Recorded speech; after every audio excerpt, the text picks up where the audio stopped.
When I was in the Ozarks, living outdoors a lot when I wrote that story, The Serpent, there, of course, a snake. There was another group of animals that I encountered that were a lot smaller, but whose presence near company is not so pleasant. And those, of course, are the ticks and chiggers. Now, what are ticks and chiggers? Well, ticks and chiggers are animals, and they are part of the phylum, the Arthropoda, which is that big group of animals that have outside skeletons and jointed body parts. Remember, the phylum are broken down into classes. So one class of arthropods are the insecta, and another class would be the crustacea, the crabs and crawdads. Another class of arthropods are the arachnids, or arachnida, and that class is broken down into even smaller groups, which are called the orders. And one order that you're very familiar with are the aranida, or spiders. Another order of the class arachnida are the acarina, which are ticks and chiggers. Now, you know, when you're in the Ozark Mountains, you can kind of tell who lives out in the country and who lives in town. Because one thing about ticks and chiggers, when we come into contact with them, is they make you itch. And if you have an itch, you're gonna scratch it. So I learned you can tell who lives in town, who lives out in the country, because the townsfolk, when they're standing around talking, they're just standing around talking. But the country folk, when they're standing around talking, they're also scratching. And they're scratching all kinds of things and places. So I decided to make up a little song about ticks in particular. It's called Scratching. And it goes like this.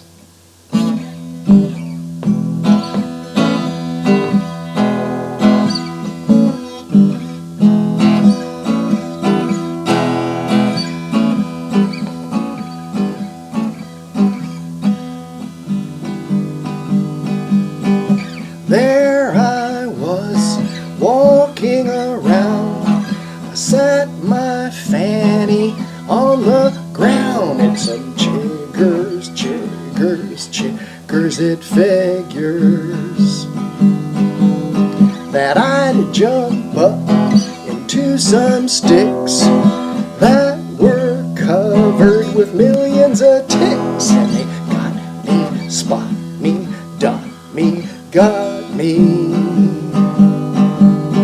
Scratching this, scratching that.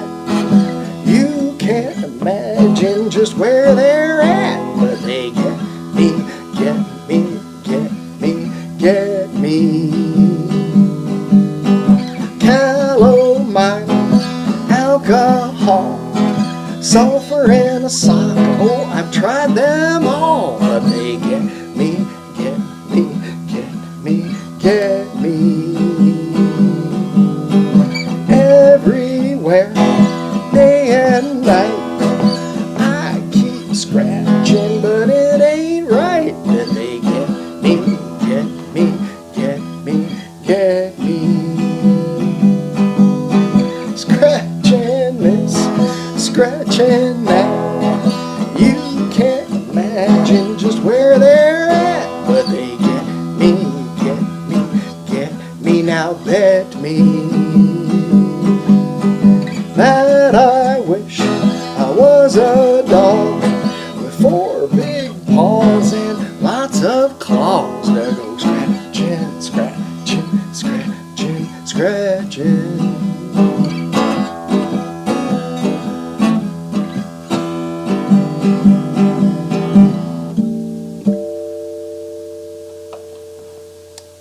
Thanks. When it comes to writing stories or writing songs, we never really know what's in our imagination, but we do know that when you're writing, you want to just let things come up and write them down and see where it takes you. Well, I decided once that I was going to write a song about an experience I was having, and that experience was I got a job as a first grade teacher. And I thought first graders were pretty peculiar critters. So I decided I was going to write a song about first graders. Now when I started writing this song, I didn't realize, but my imagination was going to bring up an event that had occurred many years earlier in my life. As a matter of fact, I was in 8th grade. And when I was in 8th grade, I was growing up and grew up in Central Florida. Now, Central Florida is hot, obviously, many months of the year. In those days, most of the schools weren't air conditioned. Now, when I was in 8th grade, I was in a math class with these other boys, and we weren't the sharpest tools in the shed. I didn't know there were any tools in our shed. But this class, we really struggled, and the poor teacher who was stuck with us, his name was Mr. Culp. And what made things even more problematic was that it was a split lunch, which meant we had class for part of the hour, and then we would go to lunch, and then we would come back. Of course, it was hot, and we would come back, and our bellies would be full, and it was Florida, so all you really wanted to do was take a nap. Well, Mr. Culp, he often would give us a worksheet to do, and then he would just sit there and watch us. But on this particular day, Mr. Culp was particularly lethargic, and so he decided that he was going to open up the drawer to bottom one of the side drawers to his desk, which right next to it he had his garbage can. Well, Mr. Culp put his foot up against the drawer so he could push himself back in his chair, so he could kind of lean back and keep an eye on us. Well, it wasn't long before we noticed that Mr. Culp dozed off, and he was just in his chair in dreamland. Well, with Mr. Culp asleep, that's when things began to fly, which of course woke Mr. Culp up.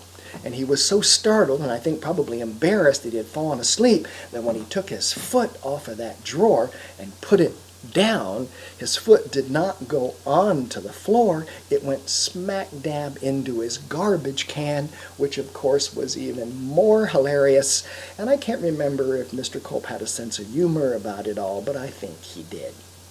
So years later now, when I'm teaching first grade, I'm going to write this song about first graders, and you'll kind of see where that whole incident from when I was in 8th grade just came from who knows where. But anyway, ladies and gentlemen, it only took me 3 days of teaching first grade to realize there is no critter on this planet quite like a first grader, with the exception of kindergartners, and they're becoming first graders. So, after 3 days of observation, being somewhat of a scientist by nature and observing wildlife, I decided to write the first grade song. And it goes like this.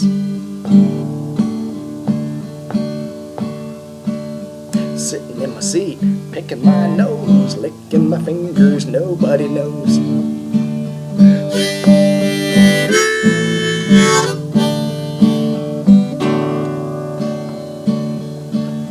Sitting in my seat, pencil up my nose, just how deep only Ricky knows.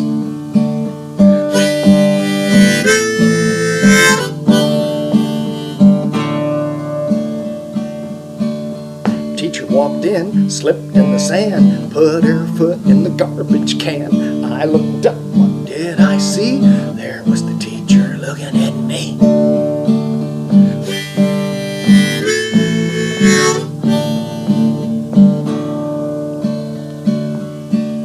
Sitting in my seat, looking around the room, I looked too long, got hit with the broom. I looked up, what did I see? There was the teacher looking at me.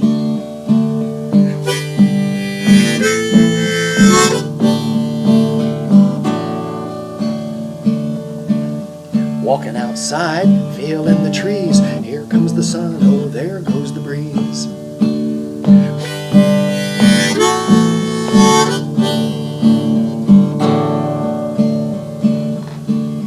Sitting in my seat, picking my nose, licking my fingers, nobody knows.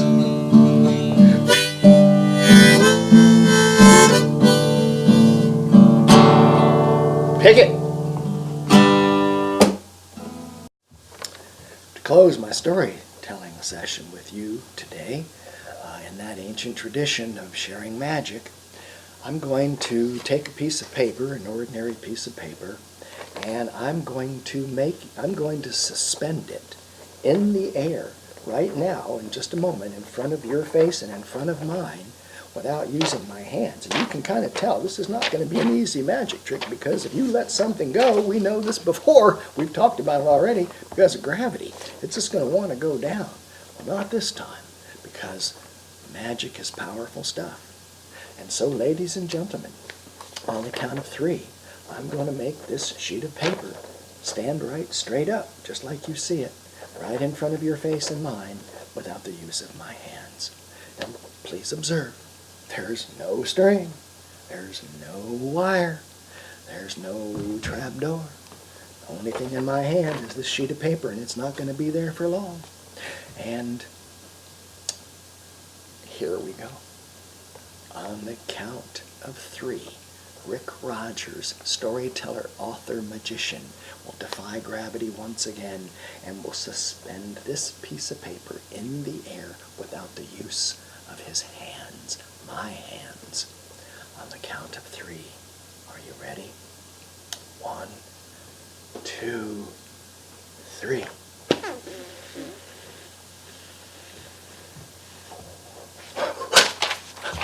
Hey, that was a hard trick.